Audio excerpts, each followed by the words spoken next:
The story of Prophet Salih's camel. The author said, at the time of Prophet Salih, peace be upon him, there was a female camel who would go through the top of the mountain with her calf following behind her. The branches of the trees as she passed by would bend close to her, and she would eat the nicest of its leaves. Then she would go to the valley and graze there. At nightfall, she would enter the city, passing by every house. Calling out to the people in a clear Arabic tongue, she would say, "Those of you wanting milk, let them come out." People would come out from their homes and place containers under her udders, and they would fill with milk by the will of Allah. When they had taken enough milk, the camel would return to the place where Prophet Salih used to pray, and she would stay there, saying, "Subhanallah," which means Allah is the exalted, meaning Allah does not resemble any of his creatures. She would keep saying this until the morning comes, and then she would go out to graze again. This is what she did each day. This group of people had only but one well to drink from. Prophet Salih told them that they should let the camel drink from the well one day, and they could drink from it the next. When it was the camel's turn to drink from the well, she would drink all the water from the well at the beginning of the day, and would not leave a drop for the people. However, she would give them her milk at the end of the day. When it was their turn to drink from the well, they would drink from it, and give water to their animals, and water their land with it. On the day that they could drink from the well, the camel would not appear. Prophet Salih had told the people not to hurt this camel, in respect to Allah's bestowment upon them. On hot days, the camel would stand behind the valley, and the sheep would run away from it to the opposite side facing the sun in the heat, where there was less grazing ground. When it was cold, she would go to the place facing the sun, and their animals would run away from it, behind the valley where it was very cold. As this continued to happen, the health of their animals began to deteriorate. This was a test from Allah to expose to the people those who obey from those who object. This was taking its toll on the non-believers, and so they decided unanimously to kill the camel. 9 of them were headed by a man named Qudaru ibn Salih, who was a non-believer and the ugliest man in Thamud. His nose was large and flat, and his beard was as long as he was tall. When he passed by a huge tree, he would break it with a headbutt. The 9 men went to all the tribes of Thamud to inform them that they had unanimously agreed to kill the camel. All of them, the old and the young, were content with the decision. On that Wednesday, they all gathered and sat, waiting for the camel with their swords and bows and arrows. And as she approached the well, Qudar stretched his bow and fired his arrow, which struck the camel on the neck.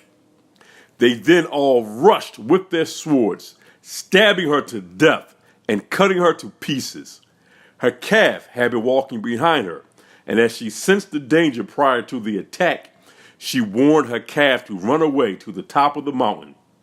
There, the calf asked Allah to curse the people of Thamud. As Prophet Salih heard the news, he came rushing, only to see her drowned in her blood. As he saw this, he wept.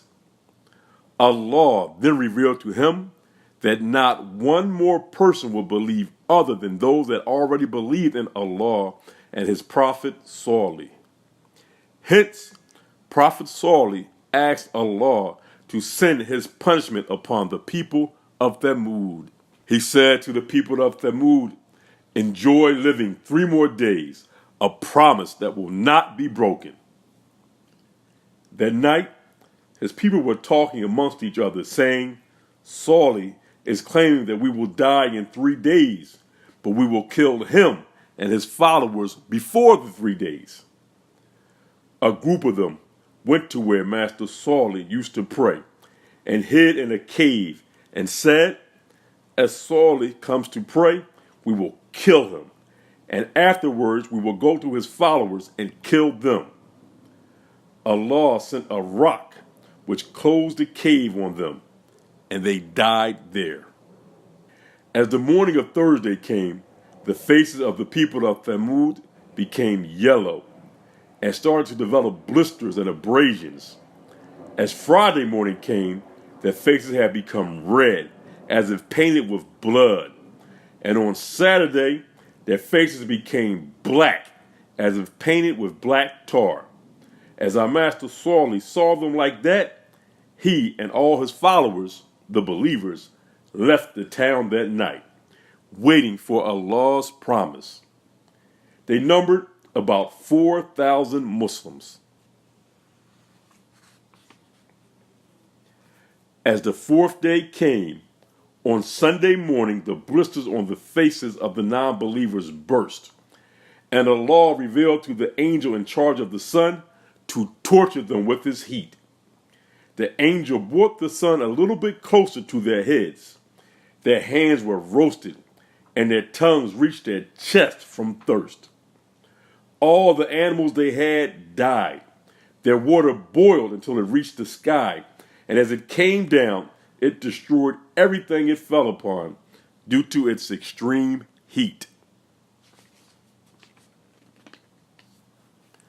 Allah revealed to the angel of death to delay taking their spirits until sunset, to lengthen their punishment. Our master, Angel Jibril, alayhi salaam, came down and held the boundaries of their land and shook it, causing an earthquake, and he screamed upon them. It was said that the scream had the sound of every thunder and the sound of everything that had a sound on earth. It tore their hearts apart from fear, and they all died, and their spirits were taken away from their bodies. Then a black cloud came upon their dwellings and struck them with fire for 7 days, until they all turned to ashes. When the 8th day came, the skies were clear, the sun appeared, and our Master Salih returned with his followers to collect what they needed from their belongings before migrating to Mecca. The end. So we stop and hug.